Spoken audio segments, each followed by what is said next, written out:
Cubo Puercos. Today I'm gonna be doing a top 20 regional Mexican artists. And if you guys don't know, uh, Regional Mexicana has like four different subgenres. So let's get started with the first one. First one is mariachi. So to kick it off with number five for the best mariachi artist, we have the Fool from Coco. He's some slappers. So yeah, next artist is Antonio Aguilar. I don't really know who this is. I don't listen to his music that much, but I've heard his name, and so I put it in the list. Coming in at number three, we have Lola Beltran. I've heard her music before, kind of slaps. Like I said, I don't listen to mariachi. So yeah, and coming in at number two, we have Pedro Infante. He's a GOAT. You already know. And coming in at number one, you guys obviously know Vicente Fernandez. Who doesn't know him? He's the all-time GOAT. And so yeah, that's it with mariachi. And the next genre is banda. So kicking it off at number five, we have El Coyote. You know that fool from My 600 Pound Life. Slaps. And coming in at number four, we have Banda Los Recoditos. I don't listen to Banda that much, but that's I know that name, and I'm pretty sure I've heard him before. And coming in at number three, have Banda MS. Who hasn't heard of Banda MS song? They collaborated with Snoop Dogg, and yeah. And then coming in at number two, we have Valentin Elizalde. Rest in peace. Some slappers. He's an amazing artist, and yeah. And coming in at number one, we have La Diva de la Banda, Jenny Rivera. Que en paz descanse. Her song slap, and that's it with banda. And now for the most competitive genre that has a lot of goats.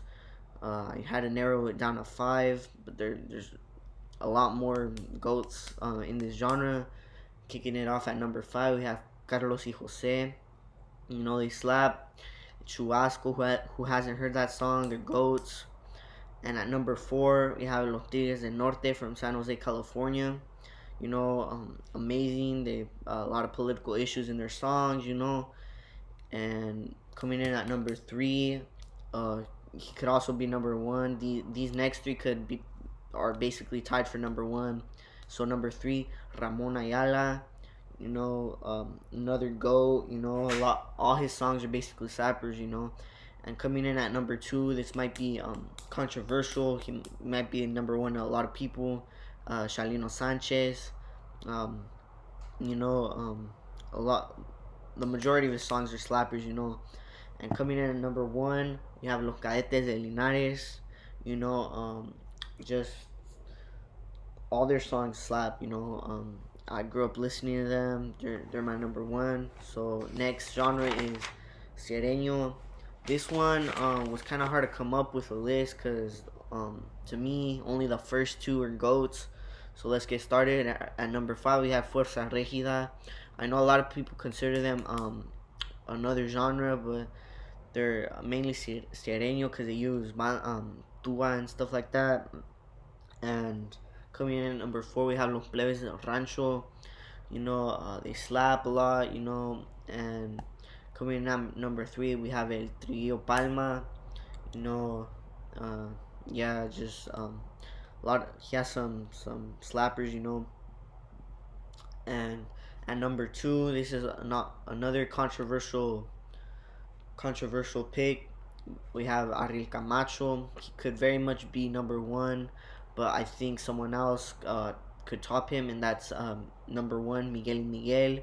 Just amazing music, just some slappers. Amazing music. Like Sonora y Sus Ojos. Just to name a few. Yeah.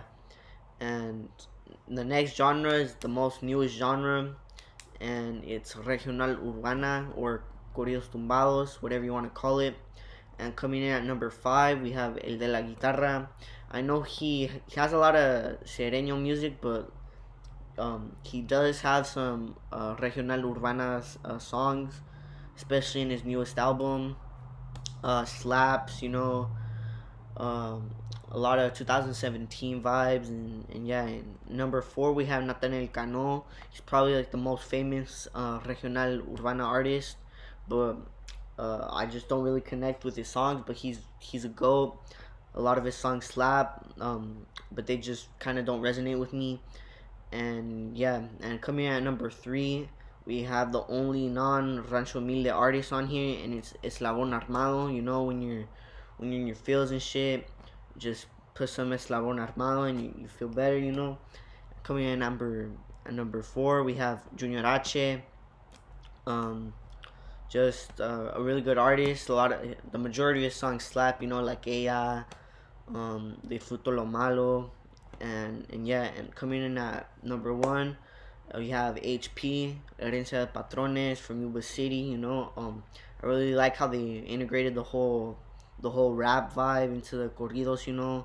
It's a really revolutionary thing to do that's happened, and in my opinion, they really formed the genre.